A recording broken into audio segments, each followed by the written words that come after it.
आप देख रहे हैं लाइव इंडिया हर पल। नमस्कार, लाइव इंडिया में आपका स्वागत है। मैं सम्राट। छत्तीसगढ़ के मुख्यमंत्री विष्णुदेव साय ने कहा है कि आज सरगुजा विकास प्राधिकरण की बैठक संपन्न हुई। सभी मंत्री, प्राधिकरण क्षेत्र के सभी विधायक, सभी जिला पंचायत के अध्यक्ष और सभी अधिकारियों के साथ बहुत अच्छी बैठक हुई है। बैठक में पुराने कामों की समीक्षा की गई, कई मामलों में सार्थक चर्चा भी हुई है। देखिए, आज कोरिया बैकुंठपुर की इस पावन भूमि में सरगुजा क्षेत्र विकास प्राधिकरण का बैठक संपन्न हुआ है। हमारे माननीय मंत्रीगण श्री रामविचार नेताम जी और सभी मंत्रीगण और प्राधिकरण के उपाध्यक्ष श्रीमती गोमती साय, हमारे प्राधिकरण क्षेत्र के सभी विधायक, सभी जिला पंचायत के अध्यक्ष, सांसद और सभी अधिकारी, सचिव, कलेक्टर्स सबकी उपस्थिति में बहुत अच्छे से बैठक संपन्न हुआ है। इसमें पुराने कामों की समीक्षा भी हुई है और जो करेंट ईयर में जो कार्य की स्वीकृति हुई है उसका अनुमोदन भी लिए हैं और कई मामलों में अच्छी सार्थक चर्चा हुई है।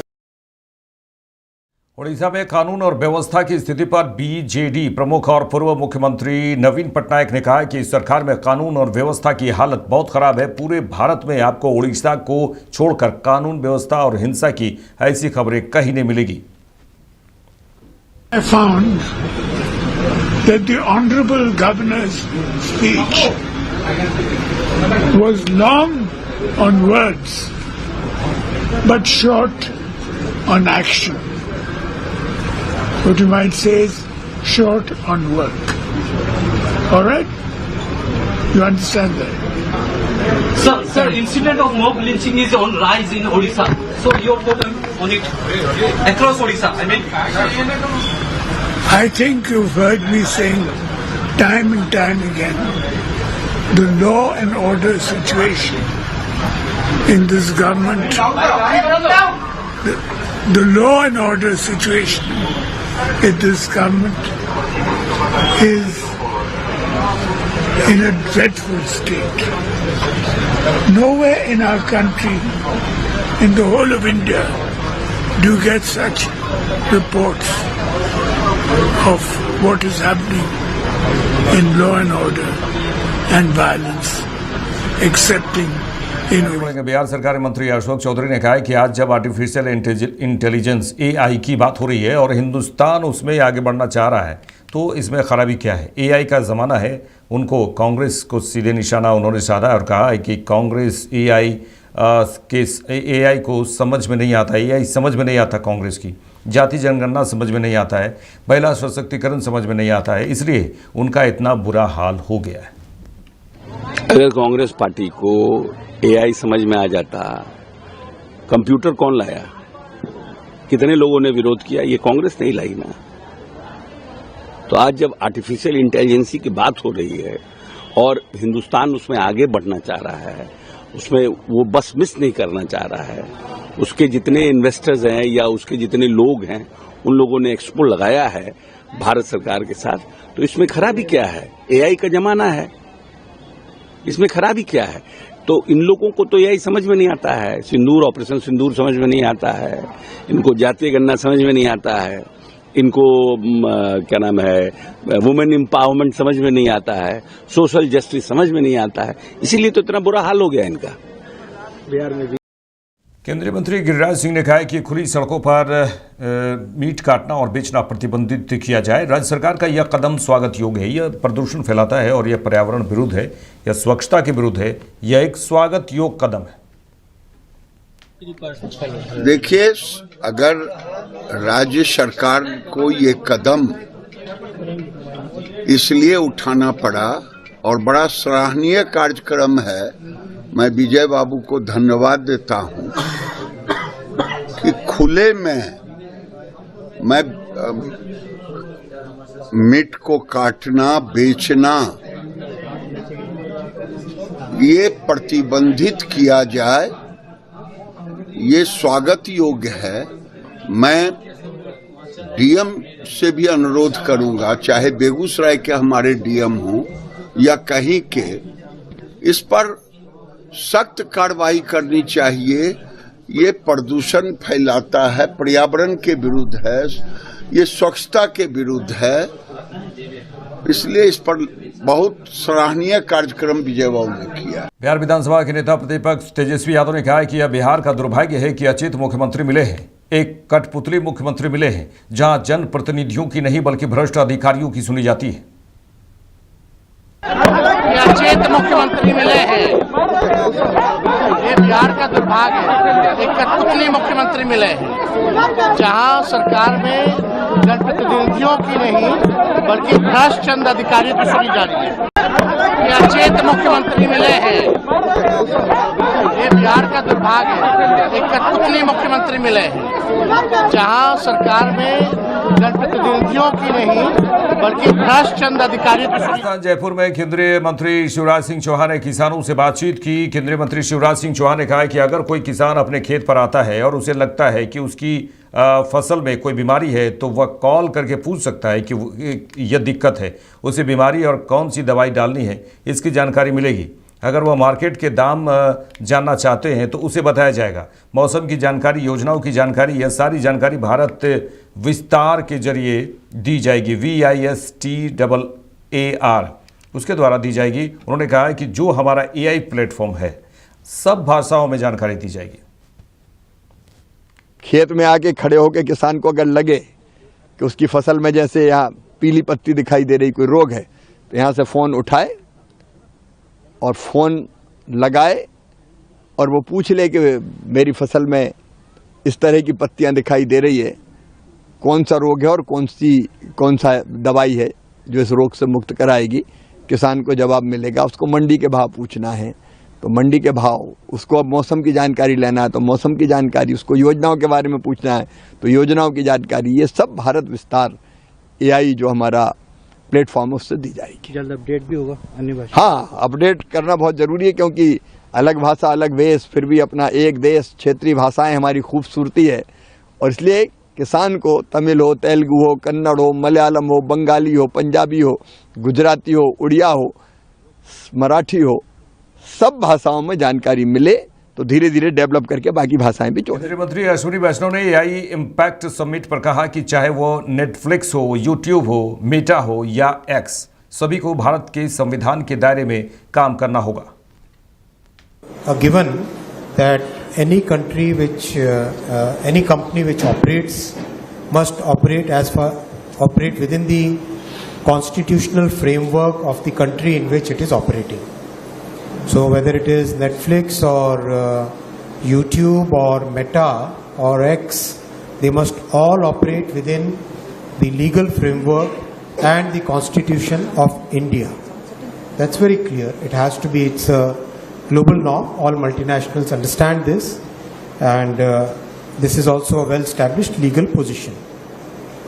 Regarding the cultural context, it's very important for the multinationals to understand the cultural context of the country in which they are operating, because one particular cultural context can make so much difference. Something which is normal in one country can be prohibited in another country. Something which is prohibited in one country can be normal in another country. So it's very important that the multinationals, they operate within the cultural context of the country in which they are operating, and most companies do strive to do that, and always there is a learning curve in that journey. Regarding deepfakes, I think we need much stronger regulation on deepfakes. I think it's a problem which is growing day by day, and certainly there is a need for protecting our children, protecting our society from these harms. There is definitely we have initiated a dialogue with the industry already on this. What kind of regulation would be needed beyond what we have already, beyond the steps that we have already taken up? Even our IT committee of the Parliament have studied this issue, and they have also made certain recommendations. So certainly I believe that yes, we need much stronger regulation on deep fakes, and we definitely must create that consensus within the parliament for creating those significantly stronger restrictions on deep fakes so that the society can be protected from these harms. चलिए आगे बढ़ेंगे। Congress MP Randeep Singh Surjewala ने कहा है कि हरियाणा के झांइसा गांव में जो हो रहा है वो दर्शाता है कि सरकारें किस प्रकार से अनदेखी कर रही हैं। हरियाणा के झांइसा गांव में 15 लोगों की जान चली गई, सिर्फ 1/3 गांव में पीने का पानी आता है। उन्होंने कहा कि मैं मुख्यमंत्री से अनुरोध करूंगा कि उन्हें वहां जाना चाहिए। जो इंदौर में हुआ आज झांइसा पलवल में हो रहा है। उन्होंने कहा कि कल कहीं और होगा और हम केवल जुमले गढ़ते रहेंगे। हरियाणा में पलवल में झांइसा गांव में जो हो रहा है वो दर्शाता है कि सरकारें किस प्रकार से अनदेखी, भ्रष्टाचार, बेईमानी और किस प्रकार से लोगों के साथ अन्याय कर रही हैं। हम सब ने देखा मध्य प्रदेश में भाजपा की सरकार में क्या हुआ। इंदौर में जिसे सबसे क्लीन सिटी कहा जाता था, किस प्रकार से वहां डेथ्स हुई दूषित जल की वजह से। झांइसा गांव पलवल हरियाणा में जो हो रहा है, एक बार फिर भाजपा सरकार और उसके सरगना बेखबर बने बैठे हैं। क्या वो जानते भी हैं कि 15 लोग मर गए? क्या वो जानते हैं कि उनमें 6 अबोध बच्चे थे? क्या वो जानते हैं कि हेपेटाइटिस ए और बी नहीं, सी के भी बहुत सारे केसेस हैं? क्या वो जानते हैं कि एब्सोल्यूट लिवर फेलियर, उल्टी, दस्त, इन सब से लगभग गांव के 5000 जो कुल लोग हैं उनका बहुमत ग्रस्त है? क्या सरकार जानती है कि केवल 1/3 गांव के अंदर ही सरकार पेयजल दे रही है, 2/3 गांव में पेयजल दिया ही नहीं जाता? या तो वो कहीं से खरीद कर लाते हैं या वो अंडरग्राउंड बोर से वो पानी निकाल रहे हैं और ज़्यादातर पानी के सैंपल में लेट्रिन के और दूषित पदार्थों के अवशेष पाए गए हैं। मुख्यमंत्री जी को वहां जाना चाहिए। मैं उनसे हाथ जोड़कर अनुरोध करूंगा, इतने निर्दयी मत बनिए नायब सैनी जी, इतने हार्टलेस मत बनिए। कृपया करके पलवल जिला हो हरियाणा का कोई हिस्सा, भाजपा सरकार की जिम्मेवारी है। आरोप प्रत्यारोप का समय नहीं। 15 लोग मर गए, कम से कम बाकी की जान बचा लीजिए, वरना जो इंदौर में हुआ आज झांइसा पलवल हरियाणा में हो रहा है, कल कहीं और होगा, फिर कहीं और होगा और हम केवल जुमले घड़ते रहेंगे और लोगों को मूलभूत सुविधाएं, पानी, सड़क, बिजली की। बेतिया में ट्रैफिक जाम की गंभीर समस्या के कारण कई छात्राओं की मैट्रिक परीक्षा की पहली परीक्षा छूट गई। आप तस्वीरों में देखिए कि छात्राओं का कहना है कि शहर में जाम था, भीषण जाम था, जिसके चलते वे समय पर परीक्षा केंद्र नहीं पहुंच सकी। निर्धारित समय के बाद पहुंचने पर परीक्षा केंद्र में उन्हें प्रवेश नहीं दिया गया। इससे आहत छात्राएं फूट फूट कर वहीं पर रोने लगी। यह दृश्य बेतिया के आमना उर्दू +2 स्कूल स्थित परीक्षा केंद्र का है। घटना के बाद प्रशासनिक व्यवस्था और ट्रैफिक प्रबंधन पर गंभीर सवाल उठ रहे हैं और ये गंभीर सवाल खड़े भी हो रहे हैं। अभिभावकों ने दोषियों पर कार्रवाई की भी मांग कर डाली है। तो अभी अंदर नहीं जाने दे रहे हैं आप लोग को? और बच्चे लोग थे आपके साथ, क्या अकेले थे? 3-4 लड़कियां और 3-4 प्रयास कीजिए आप लोग तो अंदर बातचीत किए, क्या कुछ बोला है लोग? बोल रहे थे लेट आई हुई, नहीं जाने देंगे। क्या नाम होगा आपका? खुशी कुमारी। और कहाँ से आप आई हैं परीक्षा देने? रामनगर से। तो अभी अंदर नहीं जाने दे रहे हैं आप लोग को? और बच्चे लोग थे आपके साथ, क्या अकेले थे?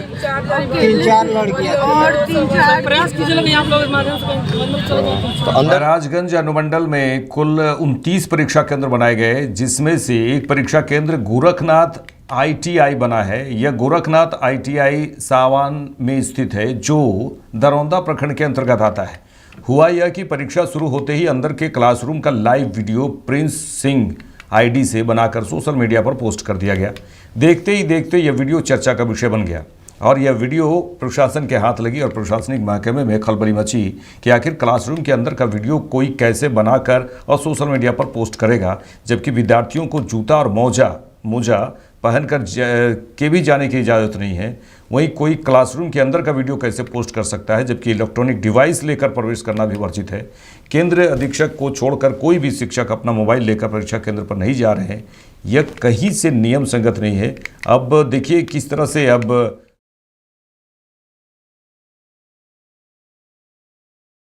से कार्रवाई की जाती है।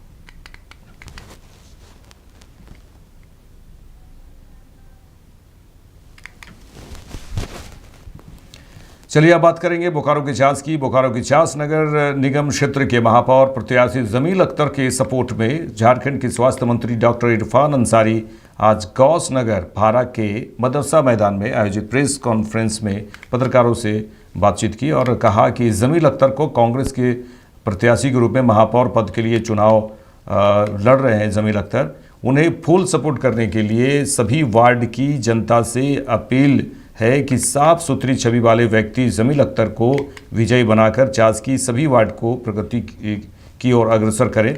वहीं उन्होंने कहा कि झारखंड में सरकार भी हमारी है, अगर यह महापौर का चुनाव जीत जाते हैं तो बोकारो के चास की जनता का चौमुखी विकास करेंगे, यह मेरा वादा है। उन्होंने एक वादा भी किया, मेरा वादा है कि दलगत भावनाओं से ऊपर उठकर जमील अख्तर जी को भारी से भारी मतों से विजय बनाए और संकल्प लें।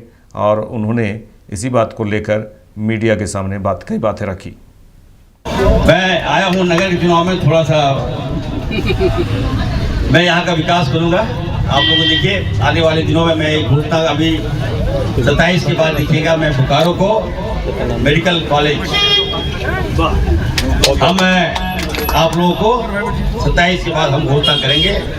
लेकिन मेरा ये शर्त है, मेरा अगर आप चाहते हैं कि यहाँ का विकास हो, यहाँ का डेवलपमेंट हो, यहाँ की भाईचारे को और हम लोग मजबूत करें, तो हमें लगता है कि जमील अख्तर साहब से जैसा उम्मीदवार आपको नहीं मिलेगा। मैं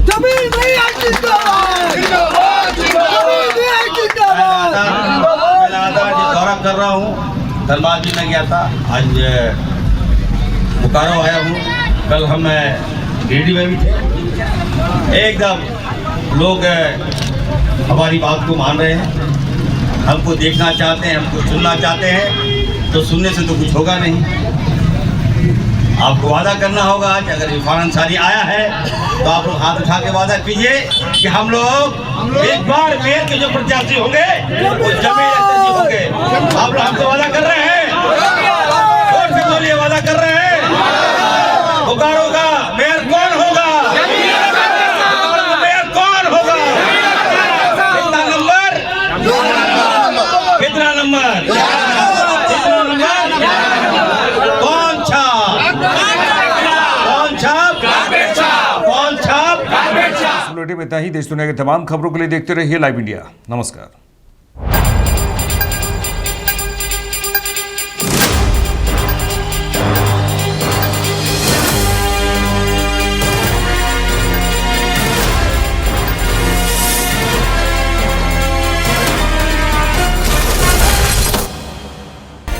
आप देख रहे हैं लाइव इंडिया